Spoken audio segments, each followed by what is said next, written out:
नमस्कार दोस्तों, मैं doctor Hamid Khan, team director path IAS academy. CGPSC prelims 2020 की तैयारी में आप सभी जुट चुके हैं और मैं अपने इस वीडियो के पार्ट 2 को लेकर आपके सामने उपस्थित हुआ हूं। टाइटल हमारा था स्ट्रैटेजी फॉर CGPSC 2020 पार्ट 2। तो बहुत बढ़िया है। 2020 का मैच जैसे होता है, कम समय में ज़्यादा रन बनाने की कोशिश होती है, तो एग्जैक्टली उस 2020 के दौर पर आप भी पहुंचे हुए हैं। बिकॉज यहाँ से ऑलरेडी दिसंबर स्टार्ट हो चुका है और अब आपके पास बहुत क्वालिटेटिव 60 डेज भी नहीं बचे हुए हैं। उसके बावजूद भी मैं ये मानकर चल रहा हूँ कि इस वीडियो को सिर्फ 2020 के हिसाब से ना देखें, बल्कि आगे की रणनीति के लिए भी ये आपको मदद करेगी। क्लियर है? तो इस वीडियो में मैं अलग अलग डायमेंशंस देने की कोशिश कर रहा हूँ। ये हमारी सीरीज़ है स्ट्रैटेजी के नाम पर और इसके बहुत सारे फ़ायदे आपको मिलेंगे और किस तरह से तैयार करना चाहिए, कैसे तैयार करना चाहिए, इसके बारे में डिटेल हम लोग बातचीत कर रहे हैं। तो चलिए मैं अगली स्लाइड पर चलता हूं, जहां समझाने का प्रयास करूंगा कि प्रीवियस ईयर क्वेश्चन पेपर्स को किस तरह से एनालाइज करें। जनरली होता है कि हम इस सेगमेंट को सबसे कम ध्यान देते हैं और उसे लगभग छोड़ देते हैं कि प्रीवियस ईयर क्वेश्चन ठीक है सर, हमने देख लिया, हमने किसी कोचिंग के क्वेश्चन पेपर देख लिए, टेस्ट सीरीज देख लिया, लेकिन आप भूल जाते हैं कि जो संस्था इस एग्ज़ाम को ले रही है वो संस्था किस तरह के सवाल पूछती है, ये आपको ध्यान देने की पहले ज़रूरत है, ना कि किसी कोचिंग के टेस्ट पेपर को देखने की ज़रूरत है। तो पहले इसको देखिए, इसे रोज़मर्रा पढ़िए, अपने तकिए के नीचे लगाकर रखिए, उसको सोने से पहले कम से कम एक नज़र पलट लें, उठने के बाद एक नज़र पलट लें। इस तरह का डेडिकेशन यदि आप लेकर आते हैं दोस्तों, तो यकीन मानिए आप एक बेहतर तैयारी कर पाते हैं। तो चलिए देखते हैं कि प्रीवियस ईयर क्वेश्चन पेपर्स में आपसे किस तरह की गलतियां होती हैं। देखिए, मैं अक्सर एक चार्ट बनाने की बात कहता हूं, वो चार्ट क्या है आज मैं समझाने जा रहा हूं आपको। यहाँ पर मैंने सॉफ्ट कॉपी में डिज़ाइन करने की कोशिश की है। तो देखिए, इस तरह से ईयर के लिए एक कॉलम बना सकते हैं हम। इधर रोज एंड कॉलम्स का कॉम्बिनेशन है, ये कॉलम्स हैं और रोज में मैंने फिर सब्जेक्ट्स लिख दिए हैं। ठीक है, तो मान लो पॉलिटी की हम बात कर रहे हैं, तो टॉपिक उसका रीजनल काउंसिल लिया मैंने। 19, 18, 17, 16, 15, 14, 13, 12, 12 से लेकर 19 तक का तो आपको मिल जाता है CGPSC, बिकॉज ये लाइन से एग्जाम हो रहे हैं। इसके पहले 3 और 5 में हुए, देन 11 और 8 और 11 में हुआ। तो अब देखिए, पॉलिटी का मैंने यहाँ टाइटल रखा, आप यहाँ हिस्ट्री का रख सकते हैं, ज्योग्राफी का रख सकते हैं, इकोनॉमिक्स का। देन उसके टॉपिक क्या आए, तो पॉलिटी का पहला क्वेश्चन मुझे 19 के पेपर में दिख गया, रीजनल काउंसिल से क्वेश्चन है, तो मैंने यहाँ लिख दिया रीजनल काउंसिल, या उसका डिटेल यहाँ लिखना चाहिए था। आप चाहें तो उसका डिटेल जो आया है वो लिख सकते हैं। दूसरा टॉपिक था GST पर, और GST में क्या पूछा, कॉन्स्टिट्यूशनल अमेंडमेंट पूछा गया। ठीक है, तो पूरा मैंने नहीं लिखा है, कॉन्स्टिट्यूशनल अमेंडमेंट है, तो ये सवाल किया गया। आप चाहें तो क्वेश्चन की भाषा को कैसे भी नोट करें, आपकी समझ के लिए होना चाहिए। फिर GST पर, इसी टॉपिक पर दूसरा सवाल, GST टैक्स इनमें से कौन सा नहीं है, ये पूछा गया, तो मैंने उसको सेम कैटेगरी में रख दिया। देन पंचायती राज इंस्टीट्यूशन पर क्वेश्चन पूछा कि पंचायत समिति ऑफ डिफरेंट स्टेट्स, दो मैच वाले क्वेश्चन, 2 कॉलम में क्वेश्चन पूछा गया, तो पंचायत समिति ऑफ डिफरेंट स्टेट्स ये पूछा गया पंचायती राज से। फिर फाइनेंस कमीशन से क्वेश्चन आता है, स्टेट फाइनेंस कमीशन के बारे में। हो सकता है कि फाइनेंस कमीशन यहाँ पर 18 में कुछ और पूछा हो, यहाँ कुछ और पूछा हो। लोकपाल, फर्स्ट लोकपाल कौन थे, ऐसा सवाल है। तो दोस्तों, ये जो टॉपिक्स है ना, ये बहुत इंपॉर्टेंट है। सब्जेक्ट तो खैर मोटे मोटे आपको पता होते हैं, लेकिन टॉपिक्स इस कलेक्शन से ये समझ में आता है। आप सोचिए कि इतना बढ़िया कलेक्शन आपके पास आ जाए, आप अपनी कॉपी पर बनाइए, ज़्यादा अच्छा है। लैपटॉप तो खैर आसान है ही है, लेकिन कॉपी पर जब लिखते हैं तो वो चीज़ें याद भी जल्दी रहती हैं। यहाँ सॉफ्ट कॉपी में लिखना आसान होता है, हालांकि इससे टाइम बचता है और मैनेजमेंट अच्छा हो जाता है। ये जो टॉपिक्स है ना, ये टॉपिक आपके लिए बहुत इंपॉर्टेंट है, क्योंकि इनका कलेक्शन आपको ये अंडरस्टैंडिंग देता है कि किसी सब्जेक्ट में आपको पढ़ना क्या है और किस तरह से उसको पढ़ना है। आपने GST आपके सिलेबस में डायरेक्टली कहीं पर नहीं लिखा है, लेकिन GST से सवाल आ रहे हैं, तो क्यों ना फिर उसको करंट अफेयर्स या फिर एक बार अलग से पढ़ लिया जाए। तो आपको ये देखना है कि इस तरह के बड़े बड़े मुद्दे तो आपको मोटे तौर पर पता होने चाहिए। फाइनेंस कमीशन अभी न्यूज़ में भी है ना, नवंबर 2020 के न्यूज़ में बताऊंगा आगे कैसे कैलकुलेशन करना है। तो दोस्तों इस तरह से आप चार्ट बनाइए, आप देखिएगा एक शानदार कलेक्शन आपको मिलता है कि अच्छा यहाँ से रेगुलर क्वेश्चंस आ रहे हैं, पंचायत से रेगुलर क्वेश्चन आ रहे हैं, तो एक कैलकुलेशन आपको मिल जाता है। आपको गिनती नहीं लगानी कि पंचायती राज से कितने क्वेश्चंस आए, ये देखना है कि पंचायती राज में पूछता क्या है, that is very important, right. ये नहीं देखो कि नंबर कितने, ये देखिए कि पूछ क्या रहा है, कंटेंट क्या पूछ रहा है, क्वेश्चन का नेचर क्या है, उसको पकड़ने की कोशिश कीजिए। जब आप पढ़ते हैं किसी सब्जेक्ट को तो काफी डिटेल में पढ़ना है ये सोचकर घबरा जाते हैं। अभी समय कम है तो ये टेक्निक काम आएगी, लेकिन आप यदि 2022 का एग्जाम देना चाहते हैं, मतलब 21 का एग्जाम 22 में होगा, वो एग्जाम भी आप देना चाहते हैं तो इस स्ट्रैटेजी को सेम वे पर फॉलो कर सकते हैं। ऐसा ही आप मेंस के लिए भी चार्ट बना सकते हैं दोस्तों, राइट। तो इससे आपके ढेर सारे टॉपिक्स निकल आएंगे और आप देखिएगा, आप खुद चेक कीजिए कि उन टॉपिक्स पर आपकी कमांड क्या है। और जब मेंस की तैयारी करते हैं तो सेम वे उन टॉपिक्स को देखिए कि आप मेंस के लिए कितने तैयार हैं, क्या आप उन टॉपिक्स को लिख पा रहे हैं जो पूछा गया है। क्लियर है दोस्तों।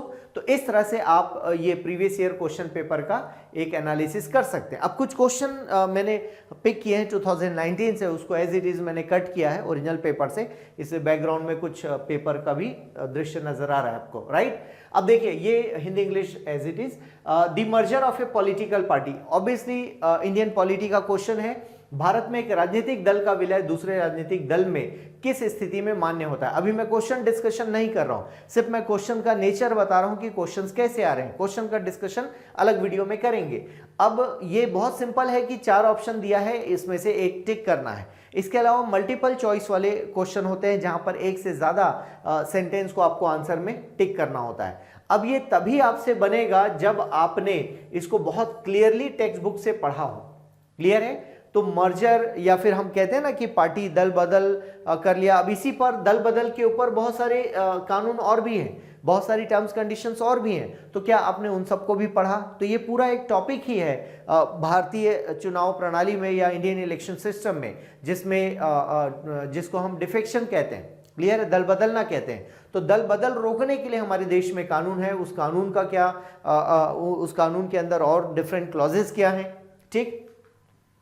अब अगेन पॉलिटी का question, a member of state legislature parliament, मतलब दोनों में से कोई भी, is considered an exception of disqualification on the ground of defection in India in which of the following condition. बोला गया कि डिफेक्शन दल बदल करने पर उसे एक्सेप्शन, मतलब उसे छूट दी गई है। ठीक है। तो इनमें से वो कौन है?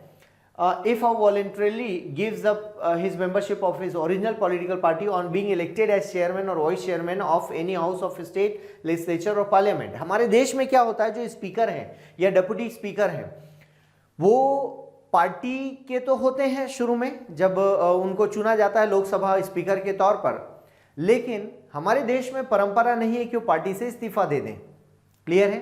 बट ब्रिटेन में कल्चर है कि वहां उनको पार्टी से इस्तीफा देना होता है।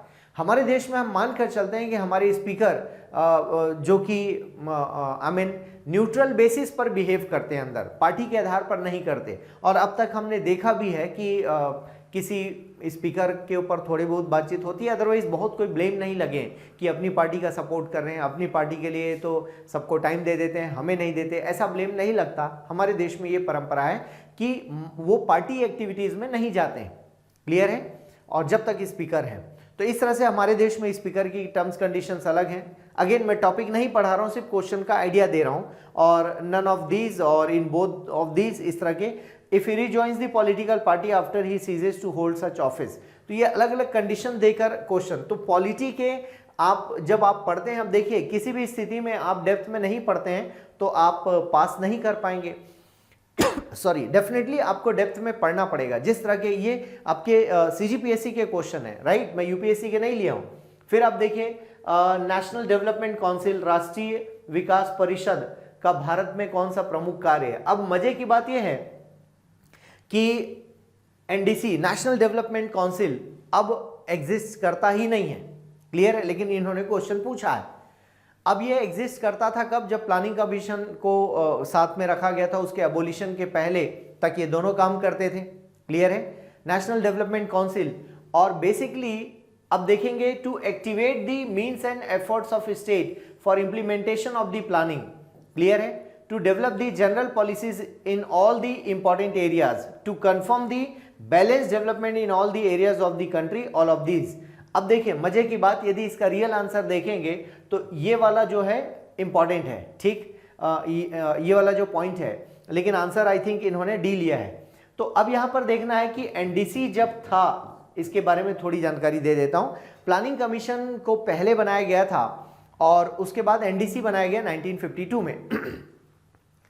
एनडीसी में क्या था कि इसके जो अध्यक्ष हैं वो प्रधानमंत्री होते थे और सभी स्टेट्स के सीएम प्लस कैबिनेट मिनिस्टर्स इसके मेंबर होते थे, और प्लानिंग कमीशन के जितने मेंबर्स थे वो बाय डिफॉल्ट इसके मेंबर्स होते थे।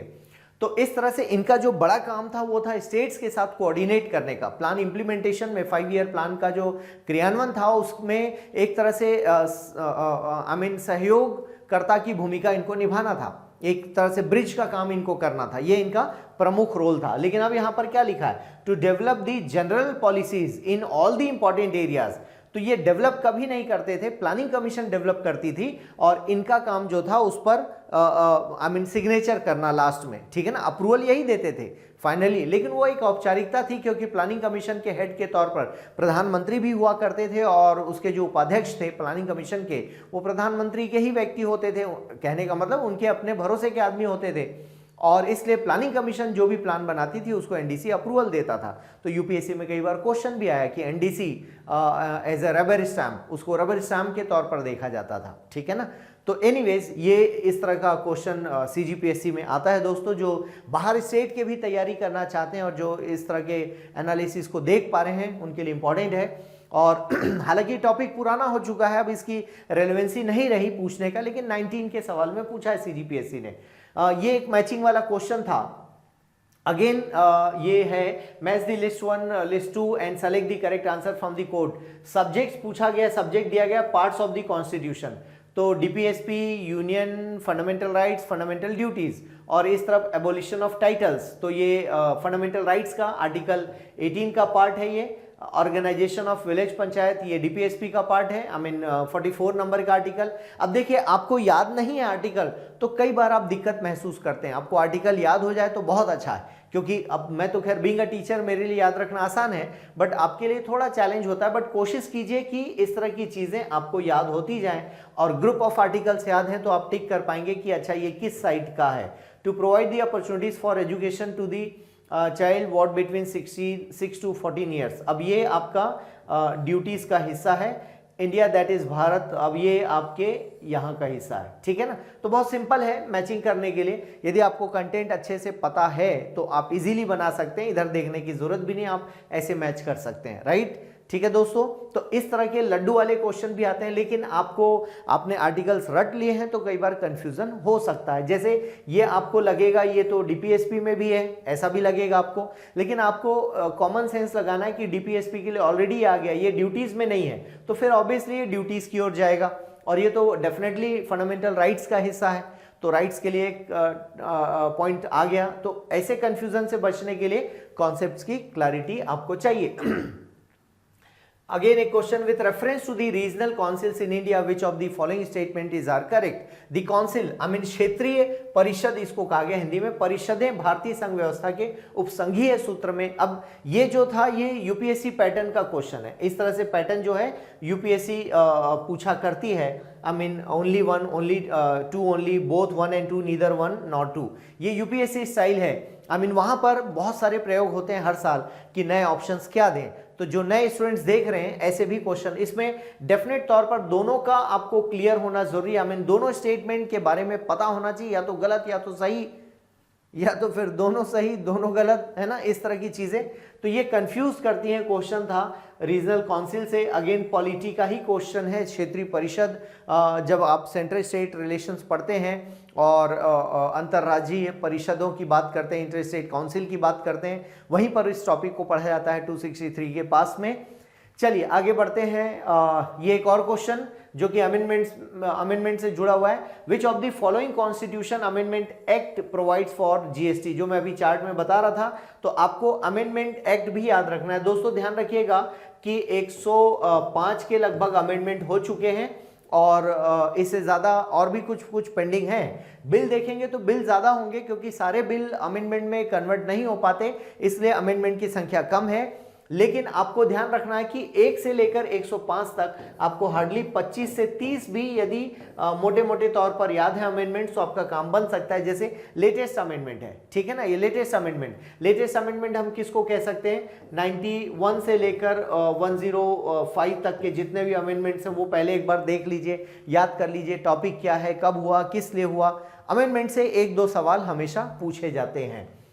अब अगेन इंटर स्टेट काउंसिल जिसकी बात मैं कर रहा था, ये एक पूछा गया सवाल आर्टिकल 262 में इसका 263 है में उल्लेख किया गया है 263 में। तो आप देखेंगे कॉन्स्टिट्यूशन में दी गई एक संस्था है, हालांकि इसे कॉन्स्टिट्यूशनल बॉडी नहीं कहते हम क्योंकि इसका बहुत ज्यादा डिटेल कॉन्स्टिट्यूशन में नहीं दिया है, उसके बावजूद भी इंपॉर्टेंट ऑर्गेनाइजेशन है सेंट्रल स्टेट रिलेशन में।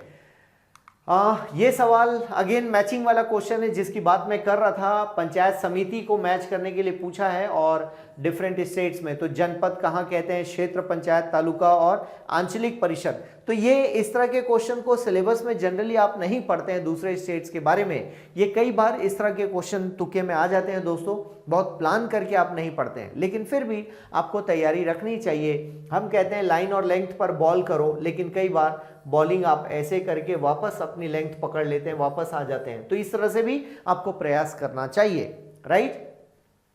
अब अगला क्वेश्चन यहां पर देख पा रहे हैं कि फाइनेंस कमीशन से क्वेश्चन है। Who recommends to the governor the principles which should govern the distribution, principles which should govern, I mean सिद्धांत जो केंद्र और राज्य के बीच में, state and the panchayat, state और पंचायत की बात हो रही है, उनके बीच में पैसों का बंटवारा या जो लाभ है, शुद्ध लाभ है, शुद्ध इनकम, उनका बंटवारे के लिए कौन रिकमेंड करता है? ठीक है, शुल्क की आय का राज्य और पंचायतों के बीच बंटवारा करती है, तो ये कौन होंगे? राज्य वित्त आयोग, स्टेट फाइनेंस कमीशन। क्लियर है? तो आप देख पाते हैं स्टेट फाइनेंस कमीशन हमारे पास 243I और 243Y में इनका उल्लेख किया गया है। पढ़ेंगे पंचायती राज में ये आर्टिकल आपको दिखाई देता है। तो आपको थोड़ा सा डेप्थ में, हालांकि बहुत फैक्चुअल क्वेश्चन है, लेकिन फिर भी जो नए बच्चे हैं जिनकी पढ़ाई में ज़्यादा वक्त नहीं हुआ है वो कंफ्यूज करके ये टिक कर सकते हैं गलती से, राइट। तो आपको ध्यान रखना है कि ये वित्त आयोग का क्वेश्चन है। आर्टिकल 280 का वित्त आयोग अभी हाईलाइटेड भी है नेशनल लेवल का।